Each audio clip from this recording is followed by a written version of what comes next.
क्या आपने कभी गौर किया है कि आजकल हम चीज़ें जल्दी भूलने लगे हैं या किसी गहरी सोच में उतरना अब नामुमकिन सा लगता है? हम अक्सर सोचते हैं कि इंटेलिजेंस पैदाइशी होती है, या तो आपके पास हाई हाई आईक्यू है या नहीं है।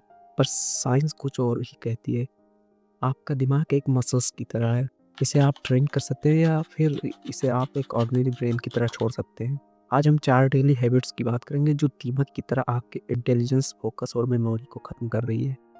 अगर आप इनमें से एक भी कर रहे हैं तो आप अनजाने में अपनी थिंकिंग एबिलिटी को डल कर रहे हैं। चलिए गहराई से समझते हैं। पहली आदत, कांस्टेंट डिस्ट्रैक्शन ढूंढना। क्या आप भी 5 मिनट बिना फ़ोन छुए हुए नहीं रह सकते? ज़्यादातर लोग नहीं बैठ पाते। जैसे ही बोरियत होती है हम रील्स, गॉसिप या रैंडम वीडियोस की तरफ भागते हैं। साइंस में इसे डिजिटल डिमेंशिया के करीब माना जाता है। जब आप ब्रेन को हमेशा इंस्टेंट डोपामिन देते हैं तो आपका प्री फ्रंटल कॉर्टेक्स जो डीप फोकस के लिए जिम्मेदार है वो कमज़ोर होने लगता है। असल में बोर्डम ही वो जगह है जहाँ क्रिएटिविटी और प्रॉब्लम सॉल्विंग जम लेती है। अगर आप साइलेंस हैंडल नहीं कर सकते तो आप अपनी डीप थिंकिंग खो रहे हैं।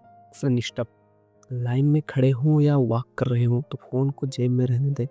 अपने दिमाग को खाली रहने दें, भले ही कुछ टाइम के लिए, बट ये हैबिट अपनानी होगी। दूसरी आदत, ज़्यादा बोलना और कम सुनना। क्या आप सिर्फ जीतने के लिए बहस करते हैं या सामने वाले की बात खत्म होने से पहले ही अपना जवाब तैयार रखते हैं? इसे मनोविज्ञान में डनिंग क्रूगर इफेक्ट कहते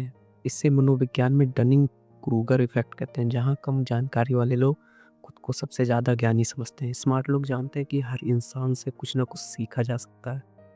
बोलना सिर्फ वो दोहराना है जो आप पहले से जानते हैं, लेकिन सुनना वो सीखना है जो आप नहीं जानते।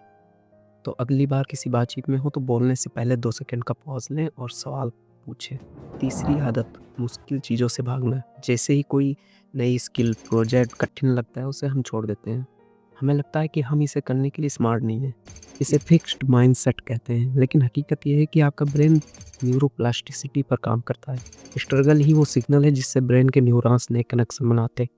अगर आप हमेशा आसान रास्ते चुनेंगे तो आपका दिमाग मेंटली सॉफ्ट हो जाएगा। जिस जिस पल आपको लगता है कि आप बेवकूफ़ महसूस कर रहे हैं, असल में वही वो मोमेंट है जब हम सबसे ज़्यादा ग्रो करते हैं, जब ब्रेन हमारा सबसे ज़्यादा ग्रोथ करता है।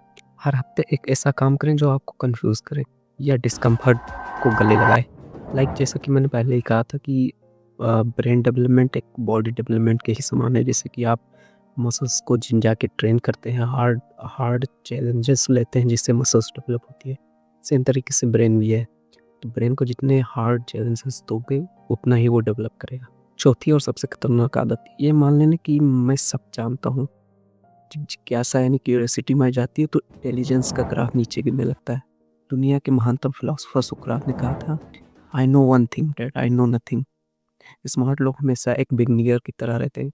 वो अपने ही बिलीव्स को चैलेंज करते हैं। अगर आपने पिछले 1 साल में किसी ज़रूरी टॉपिक पर अपना ओपिनियन नहीं बदला है तो इसका मतलब है कि आप सीखना बंद कर चुके हैं।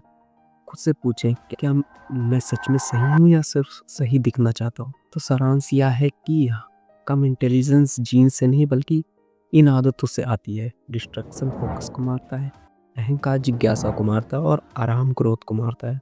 अगर आप अपनी इंटेलिजेंस बढ़ाना चाहते हैं तो खुद को फोर्स मत करें, बस इन आदतों से खुद को फ्री करें।